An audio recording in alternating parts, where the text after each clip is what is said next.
What's up, everybody? Welcome back to the Everything School podcast. It's kind of been a little bit since we've been here. Haven't talked to everybody since draft day. Our schedules are wild right now, but I'm joined once again by the great Billy Derrick. Billy, how are you this afternoon?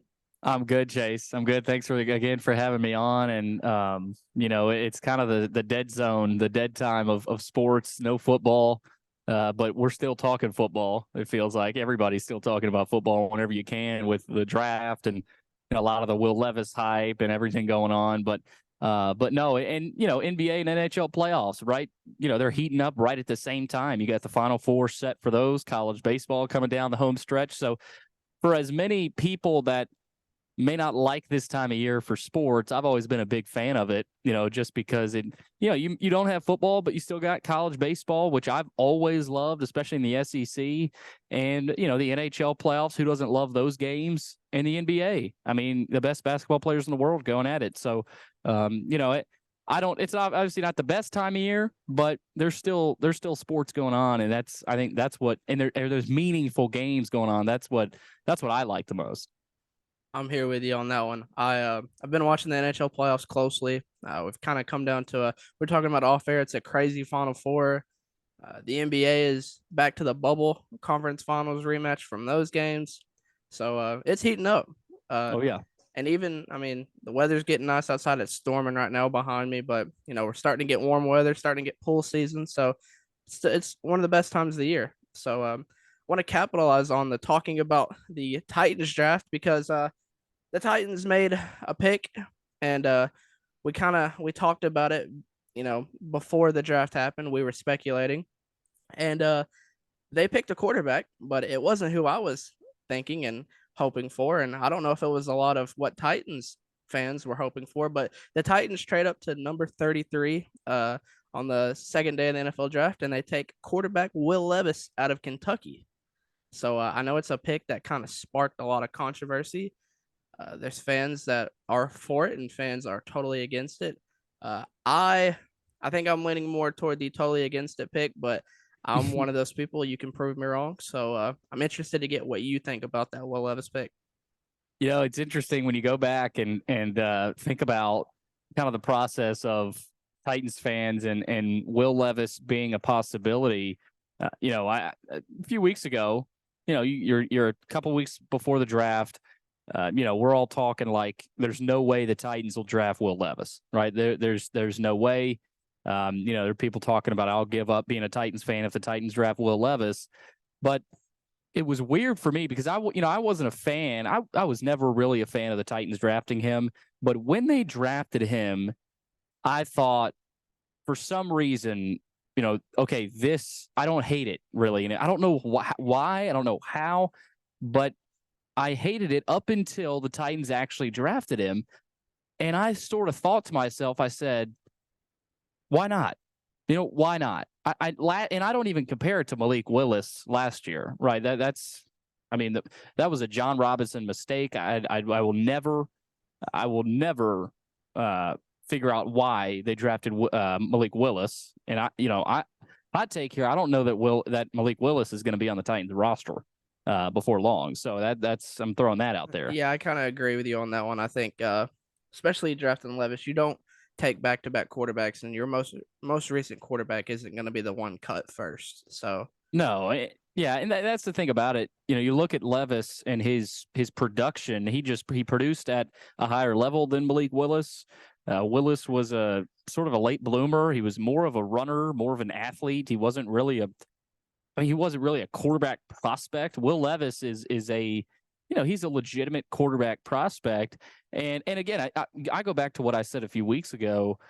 I was not a Will Levis fan, but I don't know, something about when the Titans drafted him. I actually wasn't watching. I was trying to kind of watch on my phone. I was at the Vanderbilt baseball game, and I kept track of it and saw they drafted Will Levis. I don't know, something just came over me, and I kind of liked it.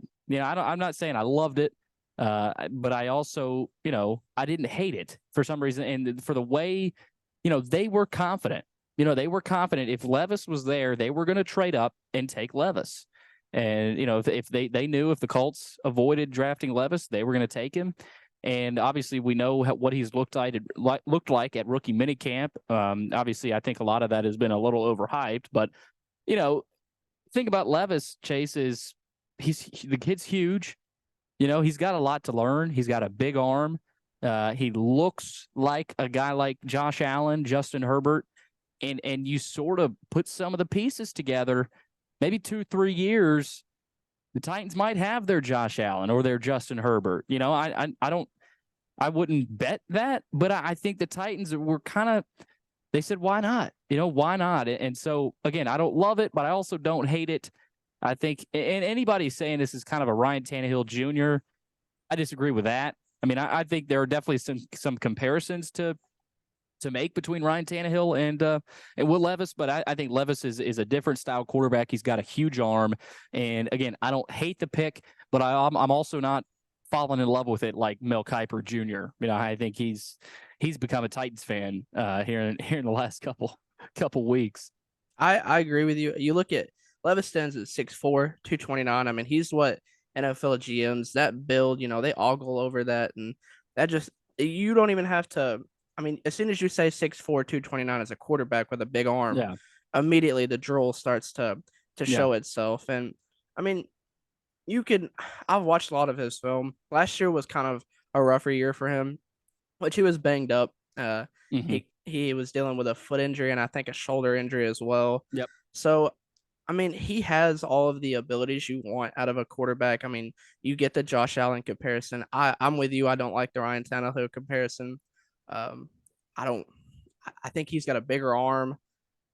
I think Tannehill kind of has him in athleticism a little bit, but it's not too far off. But I Mm-hmm. think Josh Allen's kind of on that right path. But the thing watching his film last year is his decision making was not, top tier. He's not a cerebral guy from what I saw last year. He rushed throws. He thought he could make throws that he probably shouldn't be making. But I think Josh Allen had that problem his rookie year as well. I mean, Josh Allen, go back and watch his rookie year film. It's like, oh, his decision making is not up to par yet. But you look at him now, and he's a perennial MVP candidate. So I think it's going to take a little bit. I think, like you said, mini camp's a little overhyped. We're going to have to see him, on Sunday playing big drives. And I know they have him right now as the third quarterback on the depth chart. I don't see that lasting for very long. I think I'm a big proponent of cutting Ryan Tannehill this offseason just to save money, but I don't know if Ron Carthon is here for that yet. I think they're just kind of letting him play out this season. So I don't know if Will Levis touches the field this year. It might be garbage time. It might not be. Just depends on how injuries work out. But I can see them kind of taking this year to kind of groom him a little bit and working more on his decision making and just letting him read the game from the sidelines. Yeah, and you said, you don't know if it's going to be garbage time or whatever. Levis is going to play this year. I don't know that it's going to be early, but with Ryan Tannehill's injury history, he's proven that at least the past couple of years, the guy can't stay on the field. And it's not a knock against him. It's just the fact of the matter. Ryan Tannehill has not been able to stay on the field. And I think that was a big reason they wanted to draft a guy like Will Levis. And you heard about rumors of them potentially trading up for CJ Stroud. They wanted a legitimate backup quarterback. They were not going to deal with another Malik Willis backup quarterback situation. You're not going to win games with that type of quarterback. I mean, and again, maybe Malik Willis pans out, but I know I just said hot take. I think Malik Willis will not be on the Titans roster, and I think that has been, I don't know about reported, but you've heard some rumblings, some rumors about that. But yeah, I think that's why the Titans drafted Will Levis, because not simply because of Ryan Tannehill's injury history, but you've seen, especially last year, a guy like Ryan Tannehill, he can run your offense, right? He likes the play action. He can run the ball a little bit. He's smart. He needs a good O-line. I think the Titans have bolstered their O-line a little bit, but it's hard for him to stay healthy. And I know a lot of it was their O-line issues, but with Tannehill getting older, it's the Titans are preparing for next season, not just 2-3 years down the road. They're preparing to win next season, right? And this isn't just a move. We want to be good in 2027. We're going to groom Will Levis for 2-3 years, and hopefully he's ready in 2027. I think this was more of a look. We can win our division next year because it's, we think it's winnable. and our window is might be closing, but it's still open, right? And there's still a crease open in the Titans window. So again, they're in a tough spot with of course receiver depth, and we know they don't have any receivers, right? They've got Traylon Burks, Kyle Phillips, who wasn't healthy last year. I know they drafted the guy at a UT Martin who apparently is looking pretty good as well in minicamp, but they know Ryan Tannehill from past experience is a guy that struggles to stay on the field and stay healthy. And so that's why I think Levis will play. I don't know how early. Again, it could be week 2 if Tannehill gets hurt. Could be week 12. But Ryan Tannehill, I'd be willing to bet, is again going to struggle to stay on the field because the Titans' offensive line has struggled. And again, I think they'll be a little bit better. But with a lot of, you saw the Texans, they got Will Anderson Jr. coming off the edge now, right? The Colts, they got a great defensive line as well. Heck, Jacksonville's got a good defensive line. So you got to find a way to keep your quarterback healthy. Is it going to be Tannehill? Is it going to be Will Levis? Who knows? But I think it's going to be both of them this year. And by the way, Willis, I doubt he stays on this roster. Yeah, I'm with you on that one. I think Malik doesn't make it past this summer with the team. And I hope Malik tears it up next year wherever he goes as a backup or a third string, just wherever he ends up. But I think Tannehill's injuries last year hampered him a lot. I also think play calling last year was one of the worst that I've seen. It was awful. With my own 2 eyes. I think running Malik on a jet sweep was kind of the icing on the cake to his time as a Tennessee Titan. But yeah, that was kind of my big hamperance or disagreements with the Titans during the draft was the not going after a receiver when they had plenty available. But maybe Carthon knows what he's doing in terms of receiver depth, but I might be in the small minority. I'm kind of hoping I would love us to win our division next year, but I'm not going to be completely upset if we don't and we don't make the playoffs and we have another high draft pick. I would love a high draft pick to keep building on, this draft especially. I've seen us mocked at, as high as 5 next year. I've seen some mocks having us at 2 next year. I don't think the Titans will be that bad, but I would love to add a Marvin Harrison Jr. or a Joe Alt to the offensive line. But I think it just remains to be seen what this team wants to do. I think Vrabel's not a guy who's going to lose. He doesn't strike me as a guy who's, out there just to get a good draft pick. He's going to want to win and he's going to want to compete to make a playoff and to make a good run. Yeah, you're not going to have a Titans team tanking under Mike Vrabel. That's not going to happen. Heck, some people were saying that's what they might have been doing this past year, and I'm like, that's ridiculous. So, yeah, look, the Titans are in a spot where, the window is closing. Some people say it already closed, but Derrick Henry is still the best running back in the league. And I don't think it's particularly close, right? I know you got a guy like Saquon Barkley. You've got some other guys. But when Derrick Henry is at his best with a competent offensive line in front of him, he's the best. He's one of the best running backs ever. You could say he is the best running back ever. So you've got that. You've still got Derrick Henry. You've got I think, somewhat improved offensive line, right? The O-line was one of the worst in the league last year. That's a big reason why Tannehill didn't stay healthy. So they feel like they've somewhat bolstered, I don't know about bolstered, but improved the offensive line. Okay, so Derrick Henry, you're thinking, should have a little bit of a better year, right? More holes, more creases. Defensively, I still trust the Titans defense. I don't really have many concerns about the Titans defense. Obviously, you hope Kevin Byard stays in town, right? That's a big guy to keep. You locked up Jeffrey Simmons. And good linebacker core. I think the DBs will be improved. That was a fairly young secondary last year, at least on the edges. And they had to throw some guys off the street out there. The Titans injury, they're the worst. They're the most injury prone team in the league the past couple of years. So that's another thing. They got to stay healthy, right? If they stay healthy, they can win the division. And I'll continue to say that. That's the spot they're in. The question is offensively, can they score with the Chiefs, the Chargers, the up-tempo, high-powered offenses? That's the question, right? Is Tannehill that guy? Does Levis step up later in the season and prove that he can throw the ball down the field? Who knows? But I do think they need to pick up a wide receiver. You mentioned the draft next year. I think in the offseason this year, you got to find another receiver. I mean, I know you got Colton Dowell out of UT Martin, but that was a 7th-round pick. I mean, that's not going to cut it. And the wide receiver was one of their biggest needs. So I was a little baffled by that. But again, Chase, it's the offseason. A lot can still happen. There's players they can add. There's players that might not be on the team anymore. But again, I still think the window's open, and I'll keep saying that. Yeah, I think injuries. I mean, at this point, I was waiting for we honestly, if it would have got worse, me and you could have had a contract with that team. The way the injuries were playing out Yeah, and yeah, the way they were grabbing guys, but I think that's the biggest question again going into this year's injuries. A lot of the secondary was banged up last year. Christian Fulton, Caleb Farley. They add Sean Murphy Bunting, who's a good get in my opinion. I think he's a solid cornerback. So yeah, I think injuries will be the biggest question mark, and also receiving core.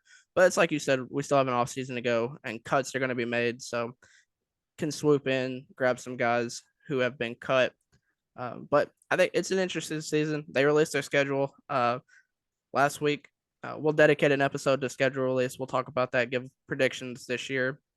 But I kind of want to switch gears a little bit. Um, Stick with football. We'll start with SEC football. Vanderbilt lands a big transfer out of Notre Dame. Linebacker Prince Colley reuniting with his former defensive coordinator Clark Lee. Stands at 6', 220 out of Jonesboro, Tennessee.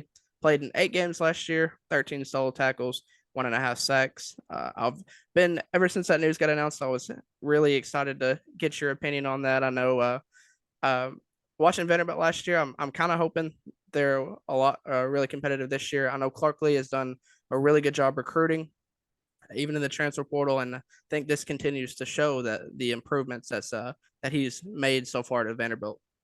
yeah. I mean, Prince Colley is a guy, and I tweeted about this. I was stunned to see Vanderbilt. He was a target that we had talked about on my podcast, The Door Report, a few weeks ago, and we talked about him, we mentioned him, but everything kind of went black, sort of. The hype, I guess you could say, sort of disappeared a little bit. No one was really talking about him up until this past weekend. He was on a visit, and he ended up, of course, it's not official yet, which is, I think they're figuring out scholarship issues, but, he verbally committed, right? So he has reportedly verbally committed to the staff. So it's official, but not official yet, right? Not totally official. So, but yeah, I mean, you mentioned it. He's a kid from Jonesboro, Tennessee, on the east side. I think a player that Tennessee wanted, I think out of high school, went to Notre Dame. Vanderbilt wanted him out of high school, but Clark Lee, when he was at Notre Dame, recruited him and signed him and got him to that defense. And that, I think, was one of the biggest reasons why Prince Colley wanted to come to Vanderbilt, was to reunite with Clark Lee, the original coach that recruited him to a school like Notre Dame. Like you said, he was a 4-star kid coming out of high school at David Crockett High School, one of the better players in the state of Tennessee in his class. And, he's a guy that he's at Notre Dame, right? He didn't get a ton of playing time. He wasn't really a starter, but he played. And when he was in there, he looked good. He produced, and I think the coaches liked him. He was well liked around the Notre Dame team. And I think for Vanderbilt, this is a guy that joins the linebacker core of a lot of other Tennessee natives, right? Kane Patterson, a kid from CPA. Langston Patterson, his brother, played at CPA. Ethan Crisp, a kid from Mount Juliet. And you can go on and on about the state of Tennessee natives, on this defense, but also offensively and across the entire team. But Prince Colley for Vanderbilt and where they're at in the program trajectory, and we talked about this in our last episode, this might not have been a huge get for a school, like an LSU or a Georgia or a Tennessee. But for Vanderbilt and where they're at in their build, this guy's huge. I mean, I think he's a guy that can start. And once he gets on campus, I think the coaches will eventually have no other option than to start him alongside another veteran like a Kane Patterson. And you start thinking about some depth defensively for Vanderbilt, especially at the linebacker position. And man, it's interesting from the Vanderbilt fan perspective to look at a guy like Prince Colley and you think of Anthony Orji, right? Anthony Orji, a guy that he didn't get drafted, but he was picked up by the Saints, and it looks like he's doing well down there in New Orleans so far. But yeah, you start to think of an Anthony Orji replacement, from a guy like Prince Collie. So yeah, great news. You mentioned his numbers, where he's from. I think that's big. To pluck a kid that was born and raised in East Tennessee, played his high school ball at David Crockett. That doesn't happen, right? I mean, that's pretty rare from a Vanderbilt perspective. But again, that's Clark Lee. That's his way of going about it, and his relationship with Prince Collie ended up being a huge factor in that. Yeah, I think keeping up with a lot of recruiting this year, I really like what Clark Lee is doing at Vanderbilt. I think he's building something that Vanderbilt, when we were kind of in middle school, they were beating us every year, and at one point they destroyed us and kind of stopped us from playing in the Cotton Bowl one year. So I think they're kind of building back up to what they were, um, a little bit under James Franklin, and maybe better. I think Clark Lee has definitely laid the blueprint out for how he wants to build his team, and I'm excited for them going forward. I always love, like we've talked about before, Vanderbilt competing with Tennessee in any sport is completely crucial to, how this state, how their fan bases interact with each other. And I think we're kind of getting back to that a little bit. I know Tennessee is, you know, we are after last year, we're continuing to build with that with Josh Heupel. So I think both teams are headed to a very fun direction. I don't know Tennessee wise. I don't think we'll be as good next year as we were last year, but we will definitely. I mean, we'll definitely be able to compete. And I'm hoping, that Vanderbilt game at the end of the year is, a fun shootout, not a blowout in one direction, but a game that is back and forth a little bit, something that we can all enjoy watching, to cap off the regular season.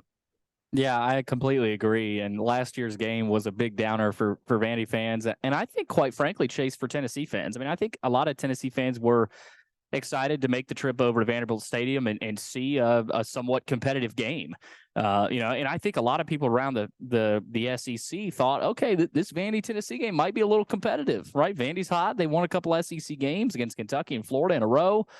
But Tennessee was coming off, the upset loss against South Carolina, knocked them out of the playoff, and that South Carolina team was better. That's a better than advertised team. At that point in time, it's kind of a bad timing type of game for Tennessee. They roll into Nashville and just lay the hammer down. I mean, it was absolute demolition on West End. And, for Vandy fans, it was kind of a downer to end the season. You wanted to try to get to a bowl game, but I think it sort of cements that Vanderbilt, they still got a long way to go, right? There's still steps to be made. And I think they made a huge step last year, as you know, Chase, 5-7 after going 2-10, in Clark Lee's first year. And that 2-10 season was after an 0-9 season with your last game against Georgia that was postponed because you didn't have enough players in the COVID year under Coach Mason. And then they fired him, of course, after Missouri game. So, I'm with you, Chase. I think Tennessee and Vandy, Tennessee is obviously a level above Vanderbilt right now. But I'm with you. I think last time Vanderbilt played Tennessee in Knoxville, they fought, they battled. Tennessee obviously won. I think it was a few touchdowns. Clark Lee's going to try to want to make a statement and have his team ready to go. So just like you, I'm looking forward to it. And I think this is not, it's different than the baseball rivalry. Vandy's not there yet, right? But I think down the road, this is a rivalry that, I think fans in the state of Tennessee will get up for, because let's face it, it's been a long time since, this has been competitive, even in the Franklin years. I mean, because Vanderbilt was, they were beating Tennessee by a couple touchdowns, and now Tennessee, they're beating Vanderbilt 50-0. So, I want to get back to, I know you do too, I want to get back to having this rivalry be competitive. Yeah, that game last year, coming off that South Carolina loss, I was very nervous going into the Vanderbilt game. I was of the opinion that it's going to be a dogfight, and it's going to be a game that, I mean, I wasn't guaranteeing a win going into that game, especially after losing Hendon Hooker to his ACL injury, getting basically bounced out of the playoffs. But Joe Milton came out and surprised us. So I guess that's what this year will be full of, just seeing what Joe Milton can do. Want to transition a little bit to some baseball. this is the last week of regular season baseball. Hmm. It's going just as quick as it came. So, um, got a couple big series to talk about. I know Vanderbilt, y'all coming off of a rough weekend against Florida. I know y'all had some injuries pop up. Am I correct in saying that? Yeah, pitching staff is pretty depleted. Their ace Carter Holton did not go last weekend against Florida, and then their second best pitcher, arguably their best pitcher. Obviously they've got three guys: Carter Holton, Devin Futrell, and Hunter Owen that are by far their three best pitchers. They've been the starters this year. They've been the guys that they have gone to, and two of them have been banged up these past couple months. Carter Holton, the ace, when he has pitched, he has been good, and you could tell something's up, right? He's hurt, something's up. Same thing with Hunter Owen, maybe not as badly, but Hunter Owen, big lefty, right? He pitched great on the road against Alabama, where Vanderbilt won 4-1. But Chase Vandy's coming off a couple of series losses on the road to an up and coming Alabama team that looks like they're going to get into the tournament pretty comfortably. And now this past weekend, you get swept at Florida in Gainesville. Florida's a team that is really good. I think they're an Omaha team. I think they could win the national title this year. And they retake the East, controlling the East. So, big weekend for Vandy this weekend. But yeah, Chase, they're banged up, and there's a lot of teams that are banged up right now. But for Vanderbilt, their bats are also banged up. Not offensively, they're not injured, but they haven't shown up. So, yeah, they're when you have two of your best pitchers out, it makes it tougher. Yeah. I'd seen a little bit of the Vanderbilt game of the weekend. I was working a lot this weekend, Mother's Day weekend, so it's kind of it's a hectic weekend to get a lot of sports consumed. But Tennessee wins the series against Kentucky. They've kind of found their offense a little bit. I know the first two games were 10 runs each, and then we give up 10 runs and a 10-0 loss to finish out the weekend. But they jump up 5 spots to 18th this past weekend. I'm a little nervous heading into the SEC tournament.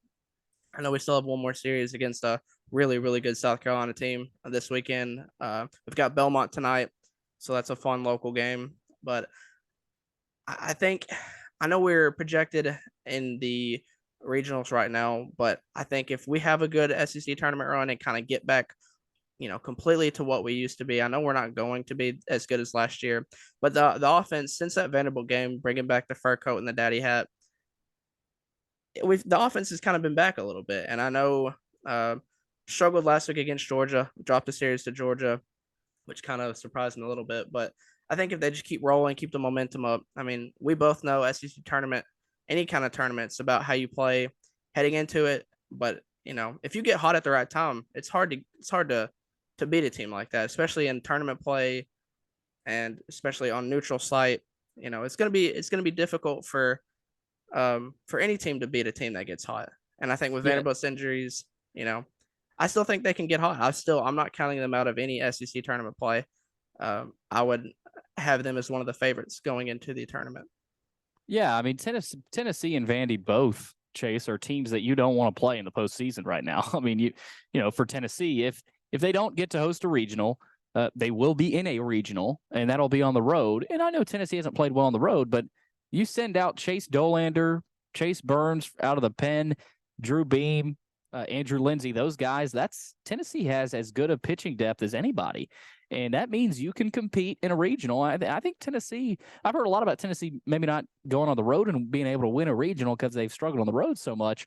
But you get out of the SEC, Tennessee's not going to be playing at an SEC ballpark against, those big time SEC bats. So I think Tennessee can still get hot. The South Carolina series is huge. If they win the South Carolina series, I think they're hosting.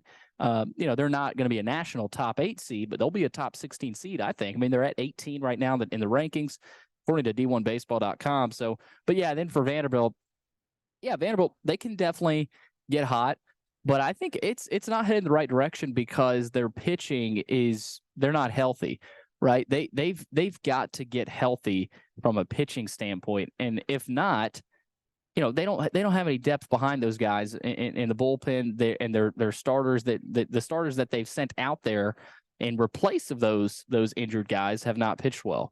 So, yeah, I think that's where they're at. But again, Tennessee's a team that is still in the mix right now and can definitely win a regional on the road. Chase Dolander, Chase Burns, and Chase Brown. I don't name a better three Chases, wearing orange and white. But we're gonna take a small little quick break real quick, and when we come back, we're gonna talk about the ACC. They seem to be crumbling a little bit during their yearly meeting, so we'll get to talk about that, preview some of the NBA playoffs, and maybe talk about some NHL playoffs. So we'll be right back.